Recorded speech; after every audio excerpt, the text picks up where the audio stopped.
अघोरींच्या प्रवासाची inside story. अघोरी साधू म्हणजे नेमकं कोण? नागा आणि अघोरींमध्ये काय फरक?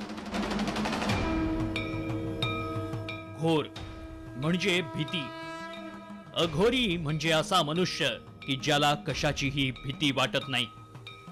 अघोरी साधू म्हटलं की डोळ्यांसमोर जटा असलेले, अंगाला भस्म फासलेले, गळ्यात मानवी कवट्यांच्या माळा घालणारे साधू येतात। या रूपामुळे देखील अनेकदा त्यांची भीती वाटते, मात्र त्यांच्या अघोरी या नावाचा अर्थ यापेक्षा अगदीच भिन्न आहे। सरळ मार्गी असणारा, भीतीदायक नसलेला, कोणताही भेदभाव न करणारा असा याचा खरा अर्थ। बहुतांश लोक हे अघोरी आणि नागा साधू या दोघांमध्ये गोंधळतात। अनेकांना ते सारखेच वाटतात, मात्र ते दोघेही वेगळे आहेत। त्यांची शिक्षा आणि परीक्षा तसंच राहणीमान सर्वच वेगळे आहे। दोघांमध्ये काय फरक आहे पाहूया। अघोरी आणि नागा हे साधू दोन्ही महादेवाचे भक्त असतात। अघोरी स्मशानात राहतात। अघोरी विद्या प्राप्त होण्यासाठी तंत्रमंत्रांची साधना करतात। नागा साधू शाकाहारी असतात। नागा साधू कधीच अंगावर कपडे घालत नाही। अघोरी पंथात कोणतीही सक्ती नसते। अघोरी 3 प्रकारची तंत्र साधना करतात: शिवसाधना, स्मशान साधना आणि शवसाधना।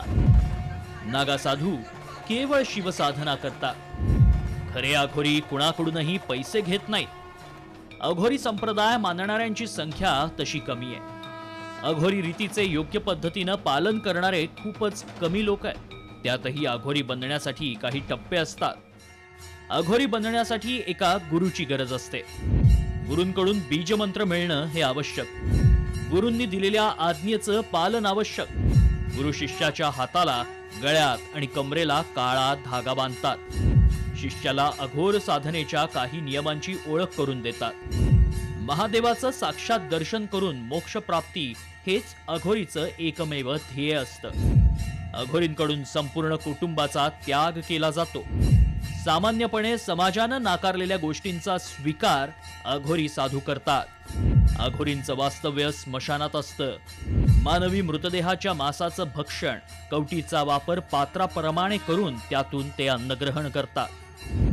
अघोरी साधू हे मान अपमान, मोह, माया, मत्सर, काम, ईर्षा, प्रेम, द्वेष या सगळ्या भावनांच्या पलीकडे गेलेले असतात। एकूणच काय तर ते वैरागी असतात।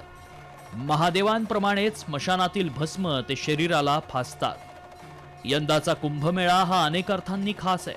कुठे मॉडेल साध्वी तर कुठे अभिनेत्रीला दीक्षा दिल्यानं वाद उफाळतायत। मात्र या सगळ्यात मुख्य प्रवाहापासून अलिप्त राहून अघोरी साधू साधनेत लीन असल्याचंही दिसतं। भारतीय संस्कृतीचं हेच वैविध्य आहे। ब्युरो रिपोर्ट, साम टीव्ही।